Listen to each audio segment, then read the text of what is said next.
So Quinn told me that I might mention, some of you were asking about my background. So I do this on the side when I can get away from work. I did preach full-time for several years when I was in college and grad school. I did my bachelor's and master's at Auburn University and PhD at University of Georgia. I'm a food microbiologist by training, so we work with Salmonella and E. coli, try to kill it in food, soil, irrigation water, but really enjoy getting away and being able to do these types of series. So I hope this is encouraging to you this weekend. Today we'll learn a principle in the next 35 minutes.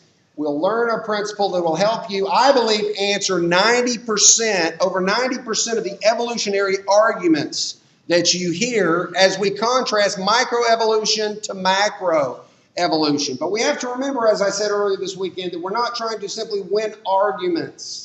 We want to win hearts and minds over to Jesus Christ. So in that, thinking about that, let's reflect how the Scripture tells us we should respond to people and talk to people. Of course, 1 Peter 3:15 tells us to always be ready to make a defense for the hope that lies within us. But notice how it says we're to do this with gentleness and reverence. Galatians 6:1 says, if anyone is caught in a trespass, this is brethren, you who are spiritual, restore such a one in a spirit of gentleness. If that applies to brethren, it should even more so apply to those in the world who we're trying to influence for Christ. And then 2 Timothy 2:24 says the Lord's bondservant must not be quarrelsome. So that's how we need to portray ourselves when we're trying to talk to people.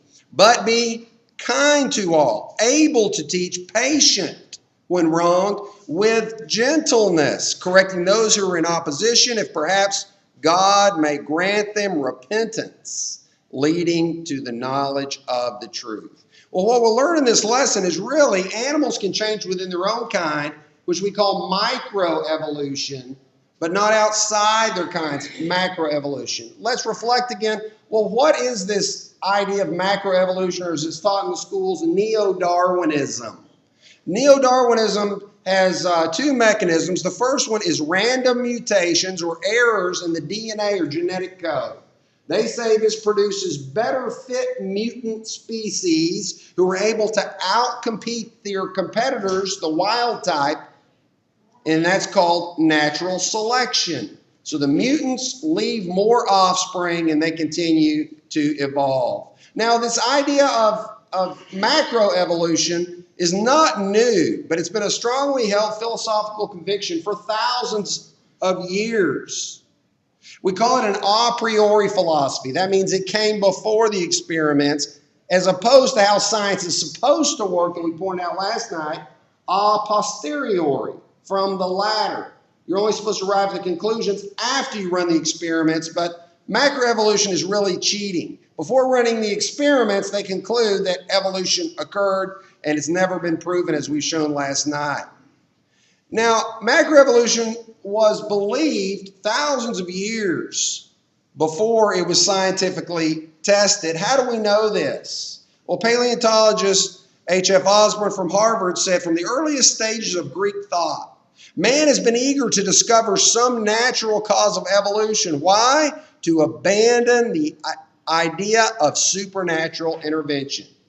If you want to get away from God, there has to be an alternative for how all these life forms came about. They say it was by evolution. Even the Greeks, back as early as 588 BC, were proposing evolution. In fact, mankind has been trying to explain God away and propose evolution probably for 3,000 years, because 1,000 years before Christ in the Psalms, 14:1 and 53:1, the fool has said in his heart, there is no God. Now, even before Charles Darwin, in his time and slightly before, there were many other people that were proposing mechanisms for evolution. Lamarck, of course, many of Darwin's ideas were Lamarckian. Alfred Russel Wallace, Saint Hilaire, Robert Grant, even Darwin's grandfather, Erasmus Darwin. Well, what was the significance of Charles Darwin? Charles Darwin used what is really a logical fallacy, known as the fallacy of equivocation. Just big terms to describe that they were using the old bait and switch. The fallacy of equivocation is a logical fallacy. A logical fallacy is an error in the chain of reasoning or argumentation. Equivocation is when you take one word, but you change its definition in the word. Microevolution, macroevolution. We'll explain that in a minute. Do you remember the old comic when Lucy used to hold the football for Charlie Brown, and right before he got there, what would she do? She'd pull it away. Well, really, in a sense, that's what Charles Darwin did to us. And how does that work? It works like this. Charles Darwin said, we know evolution is true. What kind of evolution? Microbe to man or bacteria to Bob. That's macroevolution. We know that is true because we see microevolution. We see dogs turning into other dogs, different varieties of dogs, different varieties of finches, different varieties of fruit flies. Well, that's a non sequitur. The argument doesn't follow because you're changing the definition within the argument. Some people say Darwin actually proved survival of the fittest. What he didn't prove was arrival of the fittest. So 90% of the arguments you hear, you can respond and answer by saying animals can change within their kind. Microevolution, just not outside their kind. Macroevolution. Now, some people argue and say, well, you creationists use this term microevolution. They're the same, micro and macro. You ever hear that? You remind them, we didn't come up with this term. It was the evolutionists that came up with the term microevolution. There are many quotes. I'll just use one. Again, this is Theodosius Dobzhansky. He was one of the architects of Neo-Darwinism that's taught in public schools today. When, as we talked about last night, they combine genetics with natural selection. He said it's impossible to reproduce in the laboratory the evolution of man. Experimental evolution deals of necessity with only the simplest levels of evolutionary process, sometimes called microevolution. It was them. It wasn't us that came up with this idea. You might say, well, is that a biblical concept? I think so. Back in the first chapter of the Bible, in Genesis 1, it talks about the different animal kinds. Notice in Genesis 1:21, God created the great sea creatures and every living thing that moves, with which the waters abounded according to their kind, not their species, and every winged bird according to its kind. God said, let the earth bring forth living creature according to its kind. Cattle, creeping things, beasts of the earth according to its kind. God made the beasts of the earth according to its kind, cattle according to its kind, everything that creeps on the earth according to its kind. Now, this Hebrew word kind, or this English word kind, is translated from the Hebrew word men. Men in the Hebrew is kind in English. Now, there's a study called baraminology. Baramin is simply a created kind. Bara created mankind. So the study of baraminology tries to go back and say, what are the original kinds that were created in the Garden of Eden that were on the ark? So baraminology says differing kinds cannot interbreed and they have no evolutionary relationship to one another. Now, Charles Darwin said all life evolved in the form of this tree of life with a single-celled organism at the bottom, evolving up to all the different species we have today. But as we pointed out this weekend, you actually have to turn this tree upside down and truncate it because all the species appeared at the very bottom, at least all the different kinds. So we mentioned the Cambrian explosion. So if you go in the sedimentary layers, the Precambrian has no animals.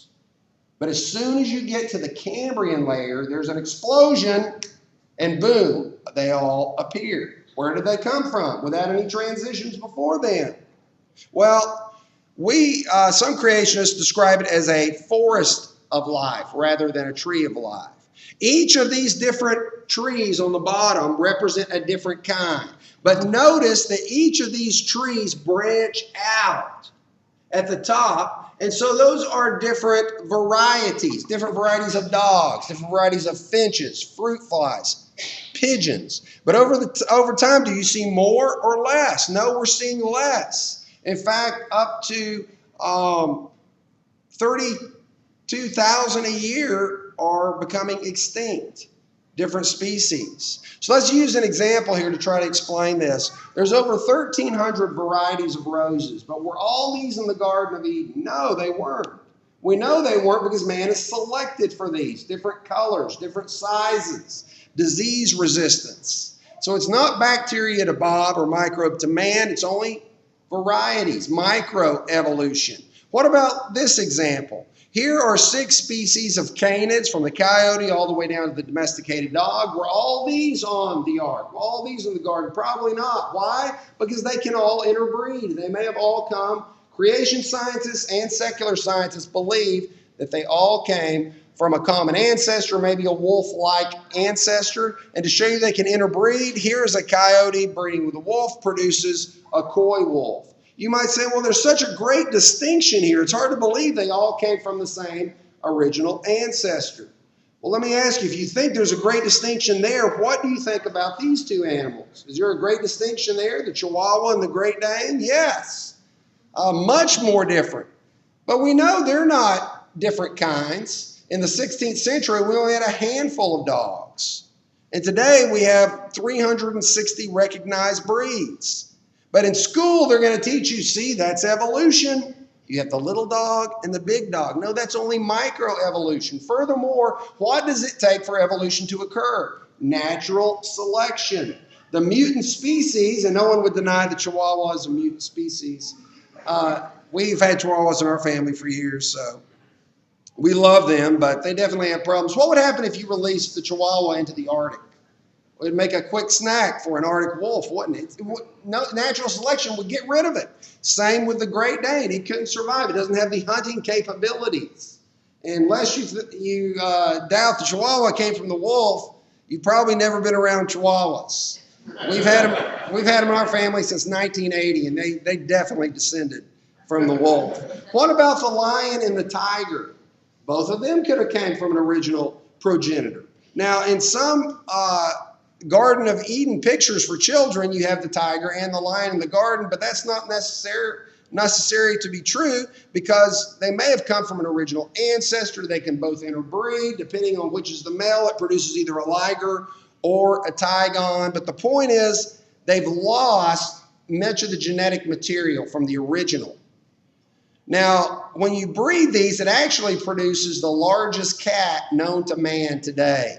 The liger is up to 920 pounds. And this produces, when you mix these genes, the original animal would have had all the genes to make up the lion and the tiger. But due to isolation and interbreeding, they would have lost some of those genes. But you can combine them and go back, baraminology, to the original kind. In fact, this came across my news feed in 2021. A new identified saber-toothed cat in North America. They say 5 to 9 million years ago. They say it's up to 900 pounds. Well, that may have been something similar, and that may have been the progenitor to the tigers and lions. Maybe something like a saber-toothed tiger. Well, what about these two, the domesticated cat and the caracal in southern Israel and the Middle East? They could have had a common ancestor. Why? Because you can breed them. In Russia, they breed a lot of these. They're called caracats. This is not microbe to man. It's only microevolution, variation within a kind. What about the zebra and the horse? You can breed them and produce a zorse or a zebroid. They could have come from an original kind. Not microevolution, macroevolution, microevolution. The zebra and the donkey can produce, depending on which is the male, either a z-donk or a donk-z. So they could have come from an original kind. The polar bear and grizzly bear, they may have come from an original kind because they can interbreed and produce a growler bear or a pizzly. And then why are some white and some brown? Well, natural selection would have allowed the ones that were lighter to have a greater advantage in the Arctic and camouflage themselves in the snow. And so they would have multiplied, left more ancestors, whereas the grizzly bears would have survived better in the forest. But what about the zebra and the rhinoceros? Are they the same kind? Can you breed them and produce a rhinebra? No. I'm going to show you some pictures, and it's kind of humorous, but it does make a point. Do we see any bird dogs, foxbirds, giraffe turtles, gorilla crows, leopard squirrels, pug horses, bunny birds, or pug monkeys. No. Now, that sounds ridiculous. It is ridiculous. And the evolutionists will say that's an unrealistic interpretation of what we believe. Really? Really? What is this? This is a dinosaur bird. This is your tax dollars hard at work, and this is what they teach your kids in school. They teach there were dinosaur birds. They call them feathered dinosaurs. This is the Natural History Museum in Utah. And they will teach your kids in school in this country tomorrow that dinosaur birds existed, even though they've never found one. In fact, in the 1980s, a paleontologist named Dr. Russell Dale Russell came up with this idea of the dinosauroid. He said if the dinosaurs hadn't become extinct, the big brain troodon dinosaur with grasping claws and bipedal like humans, it would have evolved into a dinosauroid. Instead of us going to the moon and building the skyscrapers, it would have been the dinosauroids. They even wrote a book about this called Dinosaurs Through Time that had the dinosauroids. You know what this is? This is pure science fiction, peddled as science. And they tell us that we are the ones that don't believe the science. But are we surprised? If we know the scripture, we're not surprised. And I'm pointing these scriptures out here to tell you, don't get discouraged. Don't get discouraged. This is par for the course. This is what man has been doing since the beginning of time. Paul told Timothy, evil men and impostors will proceed from bad to worse, deceiving and being deceived. 2 Timothy 3:7 talks about people that will be always learning and never able to come to the knowledge of the truth. Well, let's look at some other ones. What about the bison? We call them buffalo. The bison and domesticated cattle.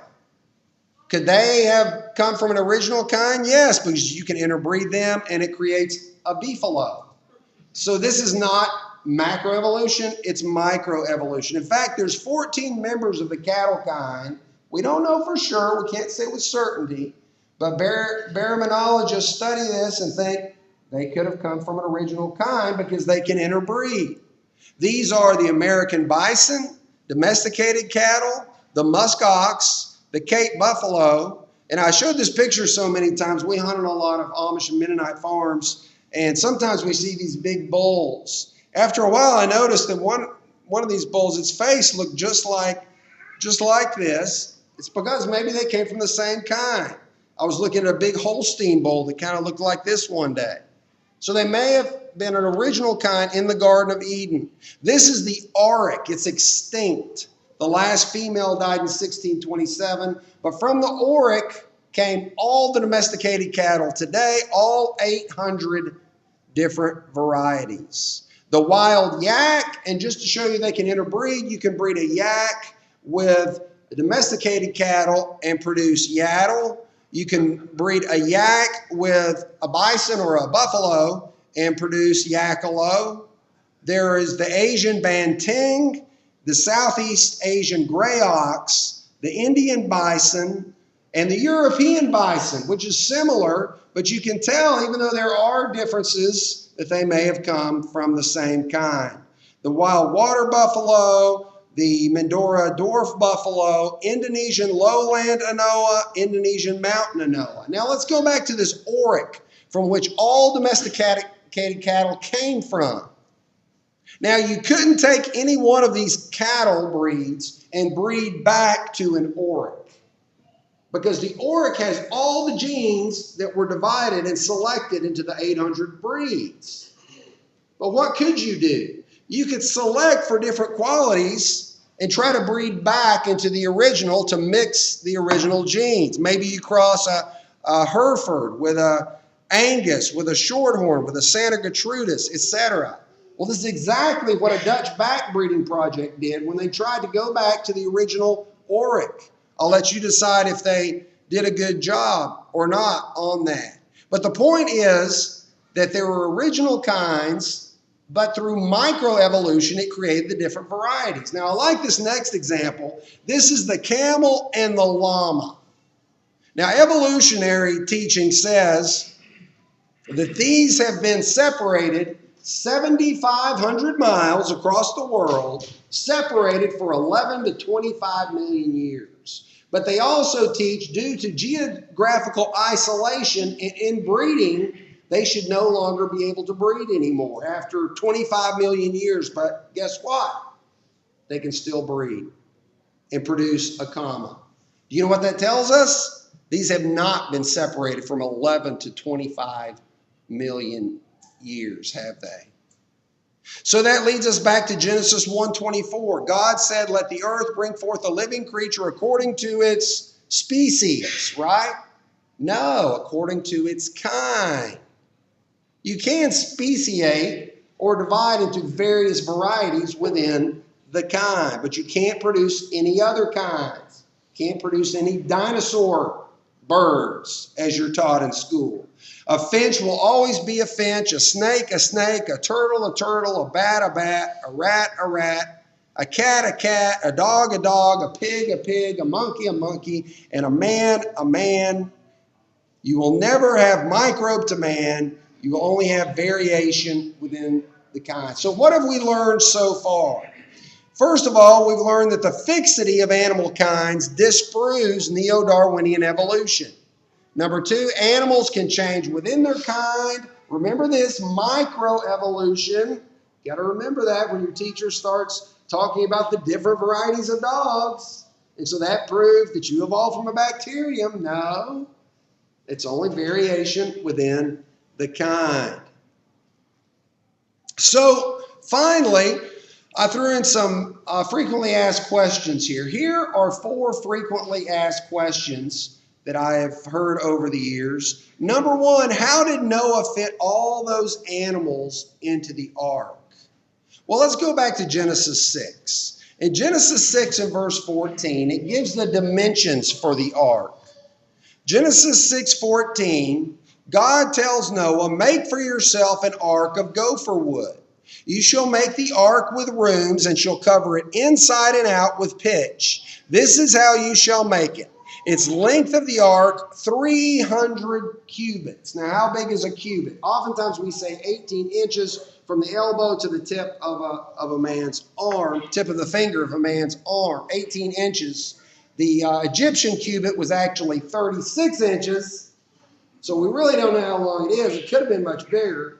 A lot of theologians actually think it may be a little bit longer, maybe around 21 inches. We don't know, but we'll go with the 18 inches. If it was 18 inches, the length of the ark will be 300 cubits or 450 feet long, 1.5 football fields long. Its breadth, 50 cubits wide or 75 feet wide, and its height, 30 cubits or 45 feet high. But notice this, you shall make it with a lower, a second, and a third deck. Now, if you use those dimensions, you'll arrive at approximately a little over 500,000 cubic feet. But that's per deck. And remember, there's 3 decks, a lower, a second, and a third.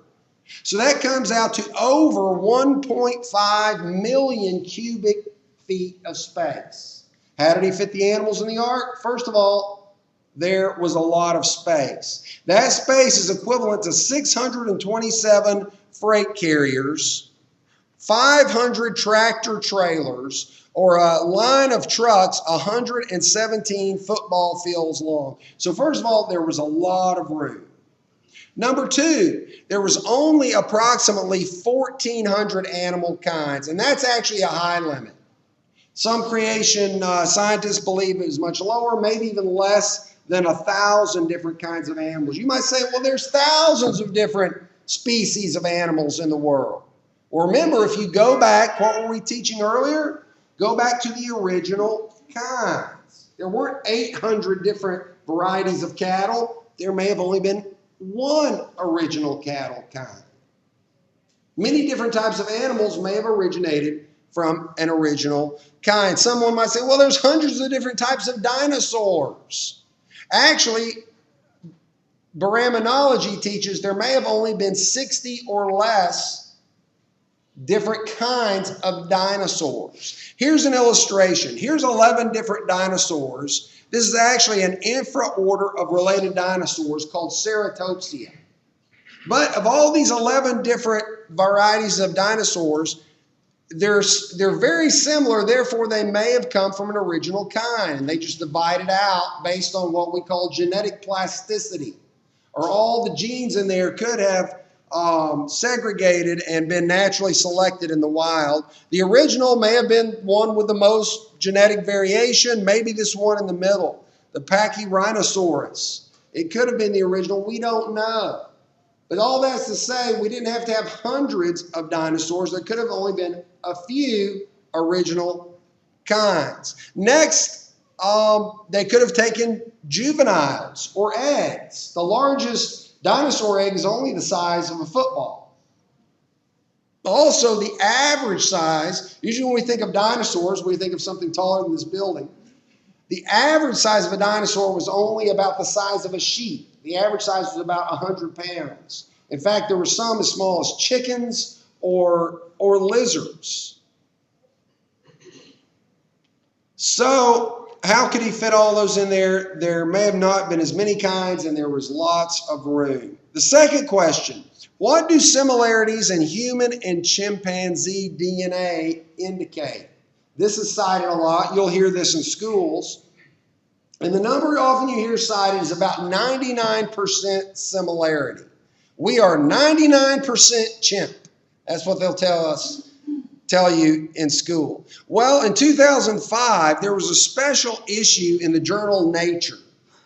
And what did they announce in this? They said that actually there's 300% greater difference. We're only 96% similar by DNA to chimps. And in this article, they said Charles Darwin was right, and the chimp gene map proves it.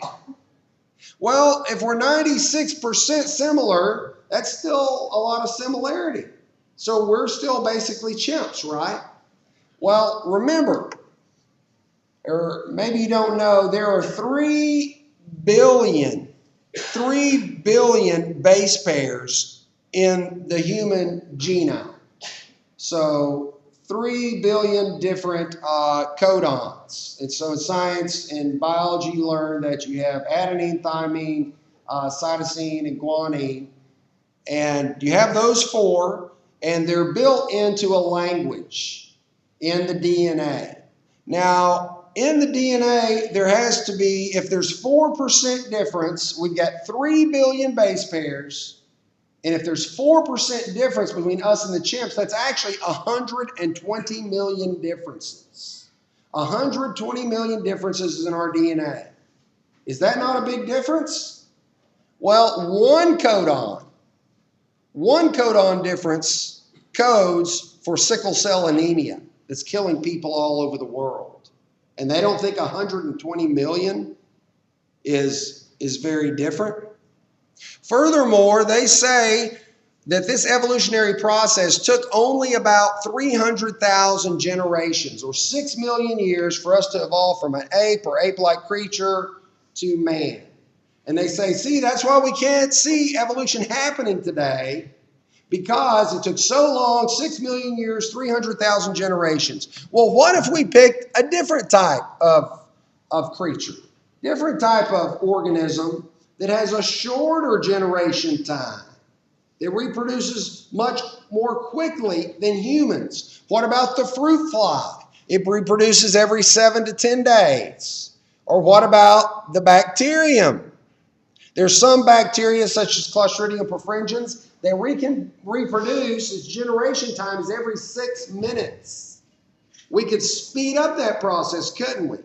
Well, let's take an example. Let's just look at the example of maybe one of the enteric pathogens that infect humans, like Salmonella or E. coli or Yersinia.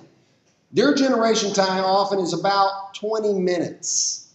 Okay? So, if it's a 20-minute generation time, In 14 years, it goes through over 368,000 generations in just 14 years. And remember, we evolved from apes, they say, in just 300,000 generations. But in 14 years, bacteria can go through 368,000 generations. In fact, in 25 years, it can go through 657,000 generations, which is equivalent to 13 million years in supposed human evolutionary time. You might say, well, have they done this? Have they tested bacteria for all these years, through all these hundreds of thousands of generations? Yes, they have. There's a project at the Michigan State University called the Linsky Project, where he tried to prove evolution. It's been going on for decades, and he runs this E. coli under selective pressure, and it's gone through supposedly millions of years of human evolutionary time, through hundreds of thousands of generations. And what did they produce at the end of all these decades of E. coli? Did they produce a man? Did they produce a different type of bacterium? No. You had E. coli at the beginning, E. coli at the end. There was some variation within the bacteria, but nothing else but bacteria. Number 3, what about the dinosaurs? I've got a whole lesson I present on this, but we'll sum up just a little bit here. So, dinosaurs have been one of the most powerful recruiting tools to convince children of evolution. And people ask, well, where do they fit into the Bible? Well, let's look at one verse. In Genesis 1:24, it says, then God said, let the earth bring forth living creatures after their kind, cattle and creeping things and beasts of the earth after their kind. And it was so. That was on the 6th day. So what was produced on the 6th day? All cattle and creeping things and beasts of the earth. So when were dinosaurs created? On the 6th day. The Bible teaches that dinosaurs and all land creatures were created on the 6th day. But then you might say, well, why doesn't the Bible mention dinosaurs?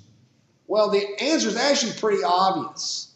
Dinosaur fossils were not even known to be discovered, first of all, until 1822 by Dr. Gideon Mantell. The word dinosaur is not even 200 years old.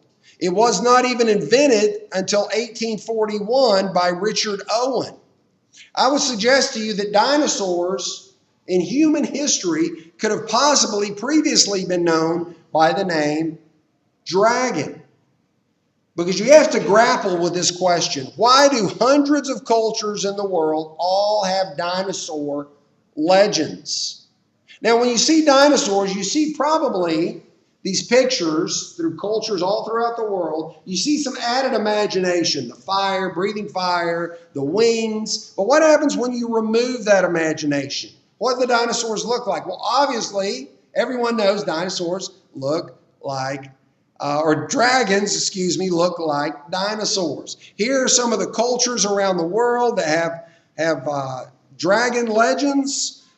Native American, Greek, Denmark, Wales, China, Egypt, Poland, Germany, etc. Well, it's not only creationists that notice this. The secular scientists have even noticed this, and they've speculated about this. Carl Sagan, the famous evolutionary atheist cosmologist who we mentioned, he wrote a book called The Dragons of Eden, where he tried to explain why there are dragon legends in hundreds of cultures around the world. Look what he said. The pervasiveness of dragon myths and the folk legends of many cultures is probably no accident. But it is not a Western anomaly. It is a worldwide phenomenon. Could the pervasive dreams and common fears of monsters which children develop shortly after they are able to talk be evolutionary vestiges of the quite adaptive baboon-like responses to dragons? We may each of us be replaying the 100-million-year-old warfare between the reptiles and the mammals. So that's why your child, you have to put a nightlight in their room. That's why they think a monster is under their bed, because somewhere in the evolutionary vestiges of our mind, we remember the dinosaurs that our ancestors used to live with. Now, if you think that's ridiculous, even the evolutionists thought Carl Sagan idea was ridiculous. Let's go back. What about the Hebrew legend? We put up Hebrew here for dragons. Well, of course, the Bible, a number of places mentions dragons in the Bible, but also possibly dinosaurs in the Bible. Notice Job 40, verse 15. Look at the behemoth, which I made along with you. He eats grass like an ox. See now his strength is in his hips, his power in his stomach muscles. He moves his tail like a cedar. So here's a giant animal. The sinews of his thighs are tightly knit. His bones are like beams of bronze. His ribs like bars of iron. Here's a great cedar from the Middle East. In some Bibles, it says the behemoth may have been an elephant or a hippopotamus. Well, what does an elephant or hippopotamus's tail look like? Does it look like one of these giant cedars? Let's compare. Here's an elephant tail. Does that look like a cedar? Not very much so. What about a hippo tail? No, I don't think so. I think we're talking about a much bigger animal. We'll move on from there and go with the last question. What about the Ice Age? Many people ask me about the Ice Age. Did the Ice Age actually exist? Yeah, we know it existed because we see the striations on the rocks where the glaciers slid over the rocks. In conclusion, in my recommended reading in the back, there are websites I would recommend going to.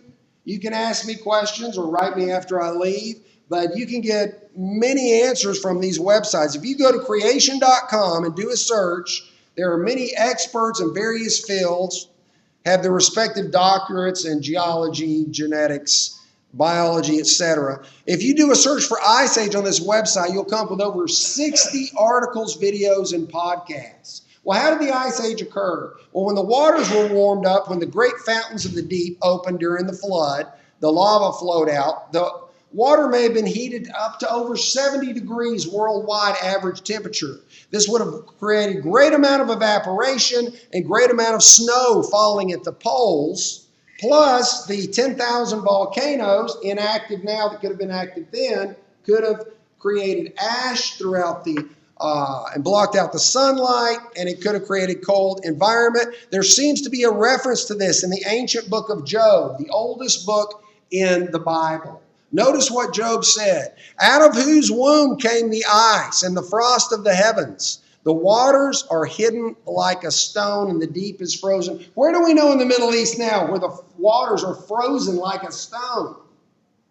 Job 37:9, from the chamber of the south comes the whirlwind. By the breath of God, ice is given and the broad waters are frozen. Where in the Middle East now are the broad waters frozen? This could be indication that Job and Elihu either knew personally or by tradition handed down about an ice age. Let's keep our faith in the scriptures, for in 6 days the Lord made the heavens and the earth, and on the seventh he rested. We'll have a whole lesson about that tonight. And again, bookmark these recommended websites and refer to them when you have questions. So thank you for your attention this morning.